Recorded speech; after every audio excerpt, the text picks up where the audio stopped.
Salve, salve, galerinha da reta final, aí que estamos pegando a curva para sair do ensino médio. Vamos lá, vamos trabalhar agora com cinética química, certo? O que você tem que conhecer sobre cinética química? A palavra cinética está relacionada a movimento e química a substâncias, tudo bem? Então, o que nós temos aqui? Nós temos o estudo da velocidade das reações. Essas velocidades de reações vai envolver o consumo e a produção de substâncias, tudo bem? Então, para que essas substâncias aconteçam, essas reações aconteçam, nós podemos medir a velocidade dela e nós temos a teoria da colisão. Quando a gente fala de velocidade de reações, as reações podem ser extremamente rápidas ou elas podem também ser extremamente lentas. Vamos dar um exemplo de uma reação extremamente rápida. Pá!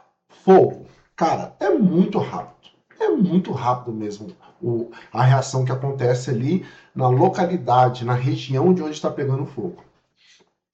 A explosão, cara, a explosão chega a ser mais rápida do que a explosão, detonação de uma dinamite, explosão de trinitroglicerina, chega a ser mais rápida do que o próprio fogo. E a expansão também é muito violenta, né? Expansão de gás. E a gente pode pegar agora reações mais medianas, por exemplo, a madeira queimando, né? Uma árvore queimando. Então é um pouco mais lento do que, por exemplo, o carvão queimando. A digestão, a gente pode pegar aí, ó, o processo de digestão da gente demora em torno de 3 horas, por isso se alimentar de 3 em 3 horas. Ou a gente pode pegar aí também a formação do petróleo, demoram-se bilhões de anos para poder acontecer. Então nós temos reações que estão extremamente rápidas e reações que são extremamente lentas. Então o que a gente vai trabalhar aí é a velocidade dessas reaçõezinhas aí, a gente vê como ela está acontecendo. Para que isso ocorra, nós vamos primeiro ver as condições para que uma reação ocorra, né? E porque nem todo contato gera um produto, certo? Então, as condições para que uma reação ocorra. A primeira de todas é você ter reagentes. Você tentar fazer duas coisas reagirem, ok?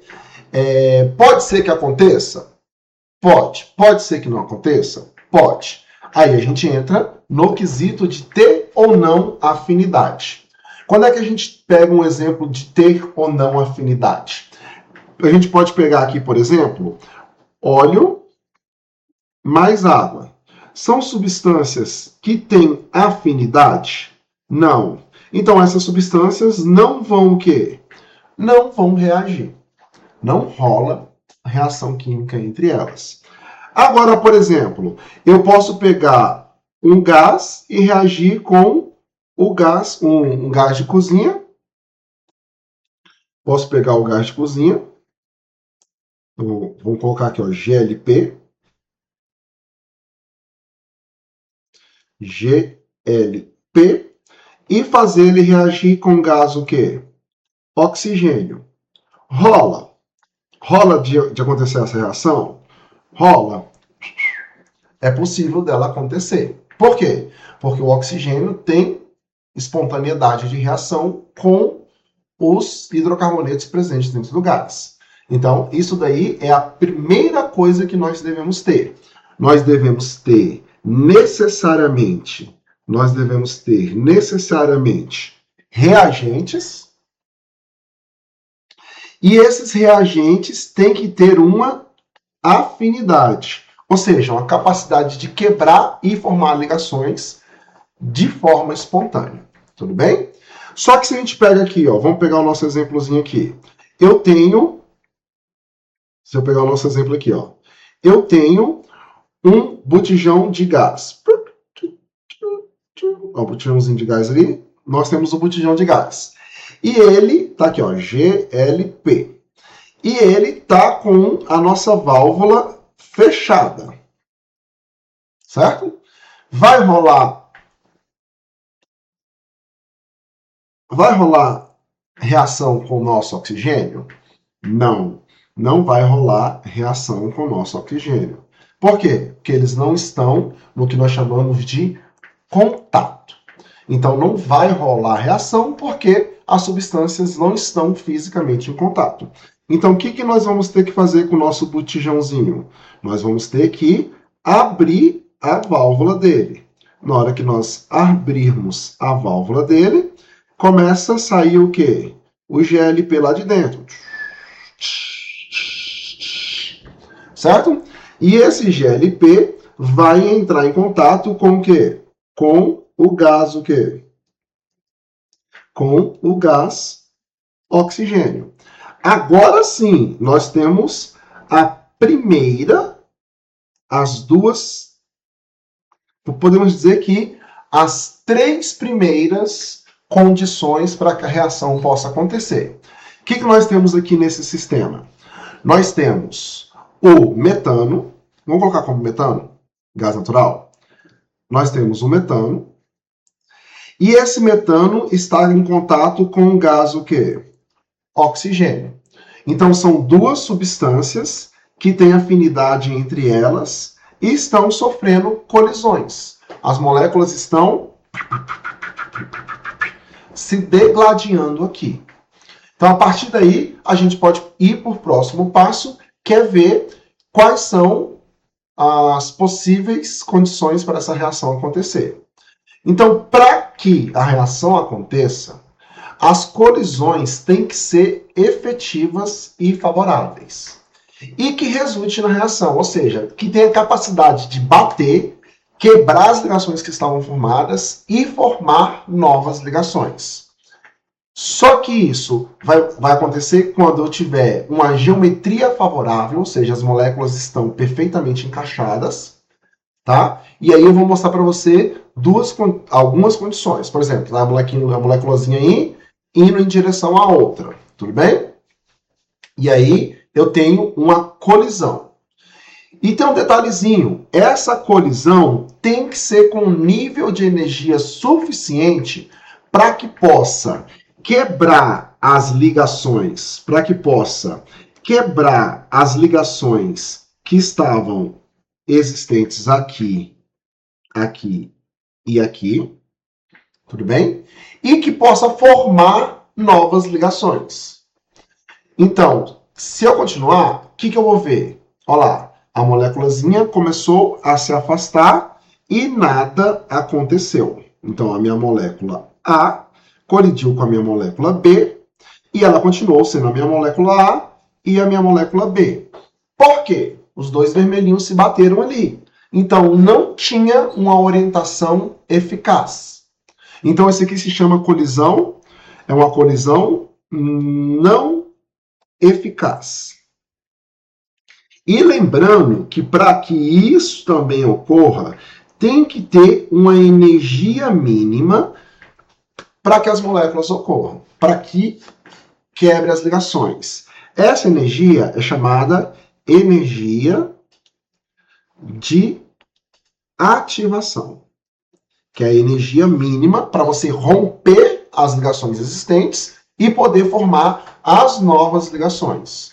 Se a gente pegar outro exemplo, olha lá, molécula A contra a molécula B, vai dar o quê? Pum! Com energia suficiente. Tá, outra coisa que eu posso colocar aqui para você. Esse meiozinho aqui que nós estamos formando, chama-se um meiozinho de complexo ativado. O que seria esse complexo ativado? Seria aonde seria aonde nós estamos tendo todas as colisões, certo?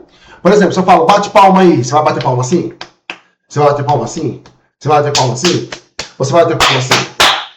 Entendeu? Então, você vai bater palma assim. Essa é uma colisão eficaz. Tudo bem? Será que essa foi eficaz? Vamos ver? Olha lá. Veio e voltou do mesmo jeito. Então, também colisão não eficaz. Vamos lá, mais uma. Pá, terceira colisão. Pam, pararam, pam. Pá! Energia suficiente para reagir. Rolou? Olha lá, vamos ver? Será que rolou? Mudou? Mudou. Agora eu tinha aqui uma vermelhinha com azulzinha e 3 vermelhinhas. Agora eu tenho o quê? Uma vermelhinha, 2 vermelhinhas com azulzinha e uma vermelhinha. Ok, então essa colisão aqui foi uma colisão o quê? Foi uma colisão eficaz. Então, tivemos uma colisão eficaz e 2 colisões não eficazes. Isso com a energia o quê? Mínima, suficiente para que eu possa quebrar as ligações originais e remontar a molécula. Certo? Então tá aí o nosso princípio da teoria da colisão. Você precisa de uma geometria favorável, você precisa de uma energia mínima. E o importante é que nós podemos fazer uma análise energética sobre isso. Por exemplo, como? Lembrando lá, ó, eu vou colocar aqui o H de entalpia, tudo bem? Vou colocar, por exemplo, a entalpia dos reagentes, tudo bem? E aí, nessa entalpia dos reagentes, eu vou colocar aqui, ó, A mais B, tudo bem? A mais B. Então, aqui foi A, B, aqui foi A, B, aqui foi A, B, formando o quê? C, D. O que eu formo no final? Nesse caso aqui, eu vou formar um produto. Esse produto vai ser o C mais D. Só que tem um detalhezinho. Tem um detalhezinho. Qual o detalhezinho? Eu abaixei o nível energético. Lembra disso? ΔH? Então, aqui eu tenho um ΔH o quê? Um ΔH negativo. Uma reação exotérmica. Só que para que essa reação aconteça, eu tenho que o A mais B tem que estar em contato. Beleza, contato. Sem energia suficiente, não adianta. Aí eu aplico uma energia que vai ser suficiente para que eu possa romper as ligações. Então, essa energia é a EAT, energia mínima, energia de ativação. Tudo bem? Esse ponto máximo aqui, vou colocar de vermelhinho. Esse ponto máximo aqui é o nosso ponto de quê? De CA, o nosso ponto de complexo ativado. Aonde está acontecendo a bagaceira, está acontecendo todas as o quê? Todas as colisões. Então, esse ponto aqui, ó, o ponto do complexo ativado. E nesse complexo ativado tem colisões que vão ser efetivas e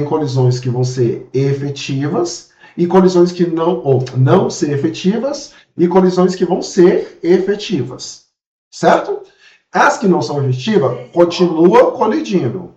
E as que não são efetivas vão formar o produto. Não, as que não são efetivas não formam produto, continuam colidindo. As que formam produto vão descer e ser efetivas. Certo? Então, essas 4 aqui iniciais vão continuar colidindo aqui no complexo ativado. Essas outras 2 já vão formar para a gente produto e liberar toda a energia.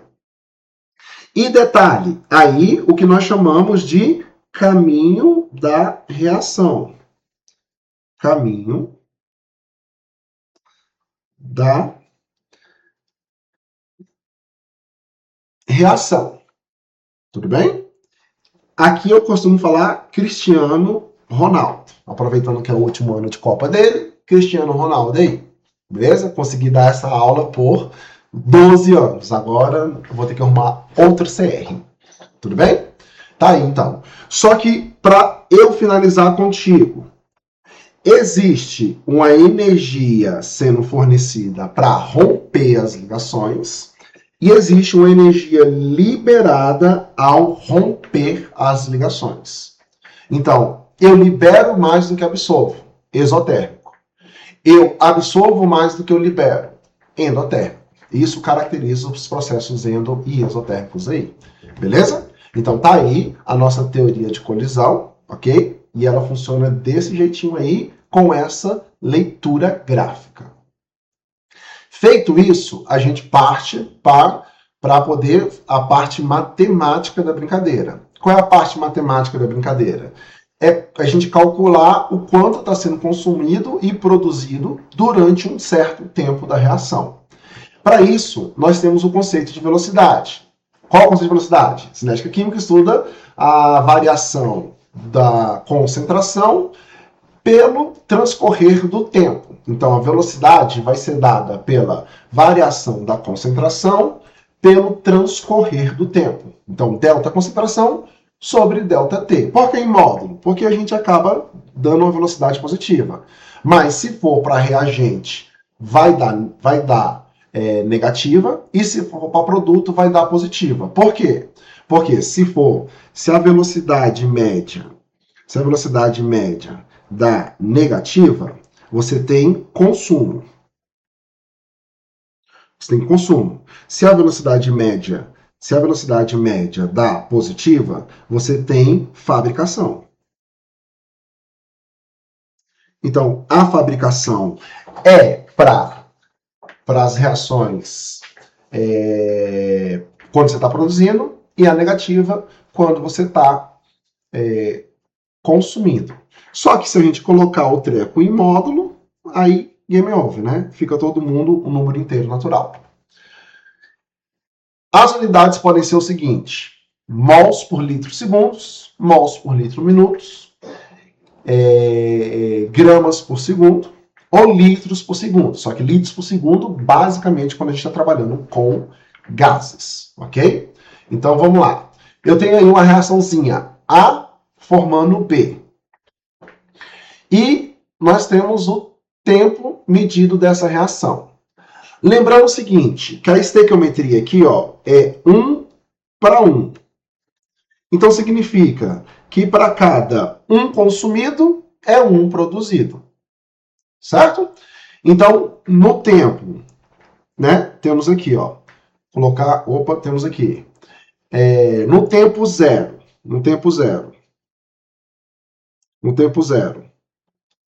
eu tenho a concentração de A igual a 1 e a de B igual a 0. Por que isso? Porque B, você não começa já com o produto, você vai fazer.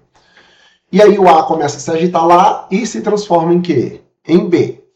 Então, o B vai ser o nosso final. Então, aqui nós temos um inicial e aqui nós temos o final. O que é a velocidade média? Ela vai ser o delta concentração, vamos pegar de A, sobre o delta T. Qual é a final? Qual a concentração final de A? Então, 0,80 menos 1,0 dividido por quanto? Dividido por o tempo final, 1 menos 0. Então, isso vai dar quanto? Menos 0,2 dividido por 1.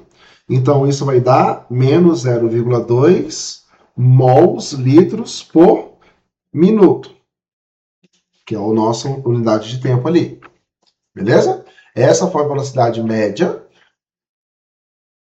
do consumo de ar.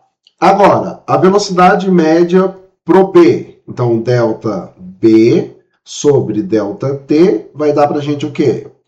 Final, 0,2. Inicial, 0,0. Certo? Dividido pelo tempo final. 1 menos o tempo inicial, 0. Isso vai dar quanto? 0,2 dividido por 1. Então, dá mais 0,2 mols por litro minuto. Conclusão. A velocidade aí, nesse caso, foi a mesma. Por quê? Porque a estequiometria é a mesma. A estequiometria é de 1 para 1. Tudo bem? Como a estequiometria é de 1 para 1, as velocidades médias vão ser iguais. Mas, contudo, porém, entretanto, Quando nós temos a velocidade da reação, ela vai ser o módulo da velocidade média dividido pelo o índice estequiométrico. Tudo bem? Dividido pela estequiometria. Dividido pelo índice estequiométrico. Vou colocar aqui, ó, escrever. Vou escrever porque eu gosto. Índice estequiométrico. Nesse caso, a velocidade do reagente dividido pelo índice do reagente. Tem que ser igual à velocidade do produto sobre o índice do produto. No nosso caso, foi o quê? O módulo de menos 2 de 0,2 dividido por quanto? Por 1 é igual ao módulo de 0,2 dividido por 1, que dá 0,2. Então, nesse caso aqui, a velocidade da reação é 0,2. Pode acontecer dela ser diferente, professor? Pode, dependendo do índice estequiométrico do carinha ali. Certo? Que você está pegando na reação. Fechou? Conceito de velocidade? Então tá bom. Então vamos lá. A combustão do butano ocorre segundo a equação. Aí ele deu a equação pra gente aí, ó. C4H10 reagindo com 13,5 de O2, produzindo 4 CO2 mais 5H2O. Então, os índices estequiométricos aqui, ó, pode ver que eles estão todos o quê? Eles estão todos diferentes. Então, vão reagir da mesma maneira? Não, vão reagir com velocidades diferentes, mas a velocidade da reação vai ser uma só. Aí ele fala para você, ó, em 10 minutos a concentração de butano caiu 2 mols para 0,5 mols por litro. Então, quem é o butano? Então, nós temos aí, ó, vamos reescrever essa informação. Eu tenho que em 10 minutos, então, ou seja, eu tenho a concentração de CH4 10, certo? No tempo 0, que vale quanto? 2. 10 minutos depois, ela vai valer 0,5. Então, tá aí, né?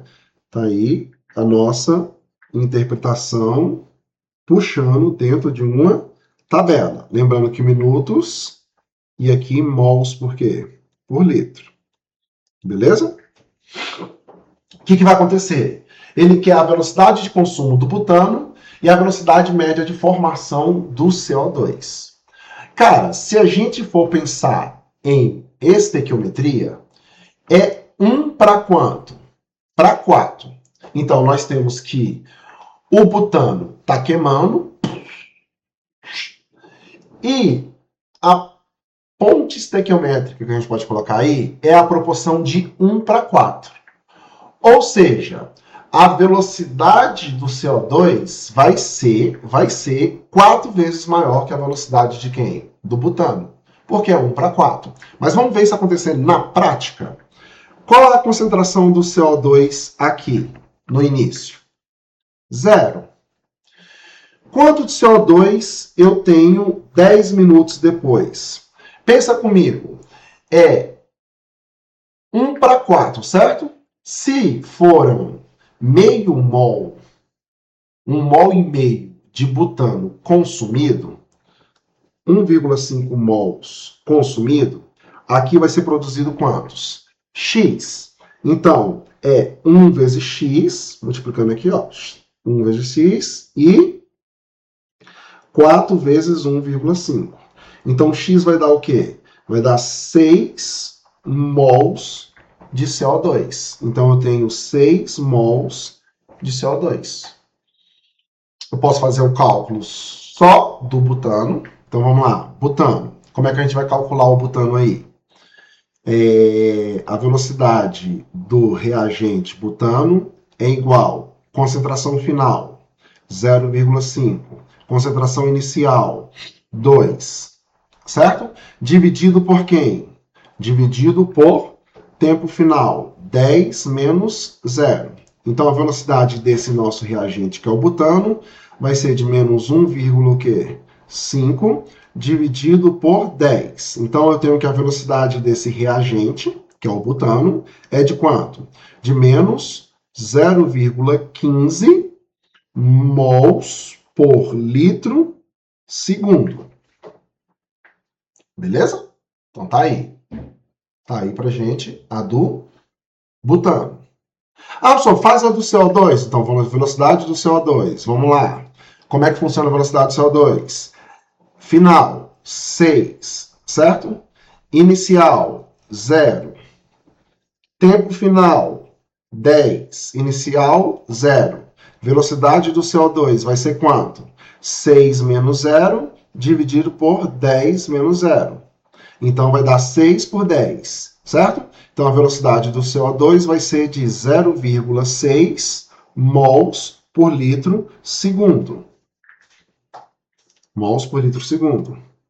Detalhe, meus queridos amados, a gente já falou sobre isso. Quanto foi a velocidade? Foi 6 vezes maior. Lembra que a gente tinha falado? Velocidade da reação vai ser o módulo da velocidade do butano sobre 1 vai ser igual o módulo da velocidade do CO2 sobre quanto? Sobre 4. Por que 4? Porque é o índice estequiométrico do butano. Se a gente fizer isso, V sobre R vai ser o quê? 0,15 dividido por 1 é igual a 0,6 dividido por 4. Isso dá quanto?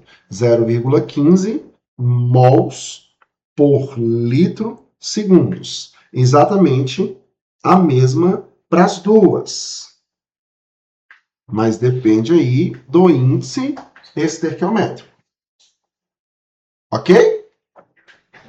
E aí, o que a gente vai observar de conclusão? Interpretação. Nós temos que um consome 0,5, o outro produz 0,6.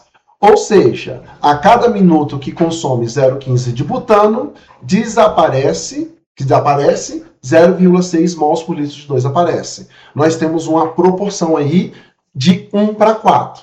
Então, é assim que a gente analisa a parte aí das velocidades médias de cada um, correlacionada com a velocidade da reação.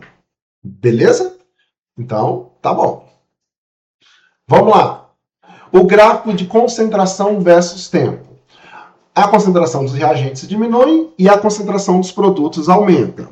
Então, existem os gráficos onde eu vou ter a concentração dos reagentes e ela vai o quê? Descer ao longo da reação, até zerar. Até zerar. Tudo bem? E eu vou ter a concentração dos produtos, ela sempre vai o quê? Subir até o quê? Até zerar. Quando os reagentes zeram, os produtos atingem o nível o quê?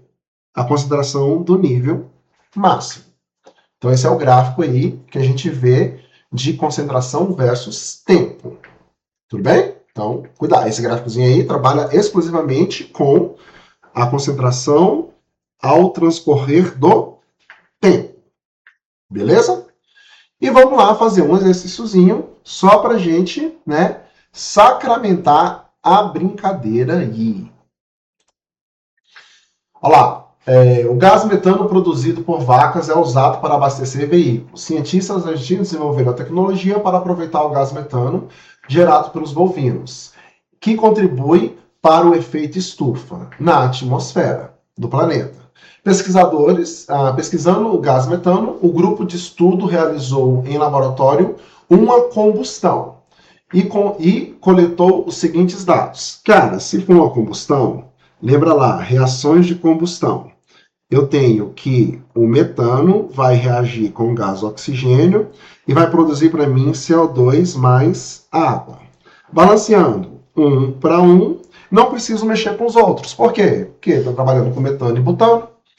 Como a proporção é de 1 para 1, o que vai acontecer? Ele vai fazer a pergunta, ó. Com os dados da tabela, a velocidade média de 0 a 20 foi determinada como valor. A velocidade média da reação. Eu não preciso do CO2. Por que eu não preciso do CO2? Porque eu sei que a velocidade da reação é o quê? É o módulo da velocidade de consumo do metano sobre 1. Então, qual vai ser a velocidade do metano? Qual o final? O final é 0,02, certo? Menos o inicial, que vale 0,05. Dividido pelo tempo final, que vale quanto? 20 menos 0. Então, a velocidade do metano vai ser de menos 0,03 dividido por 20.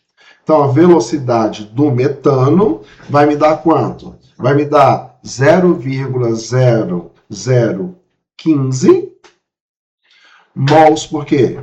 Mols por litro minuto. Isso é 1, 2, 3. 1,5 vezes 10 a menos 3. 1,5 vezes 10 a menos 3. Está aí a velocidade relacionada ao metano, pela velocidade da reação. Ok? Então tá aí o nosso exercíciozinho. Espero que vocês tenham entendido a parte aí relacionada à cinética, tudo bem? E, consequentemente, a sua velocidade média, tudo bem? Das reações. Pratiquem e até a próxima.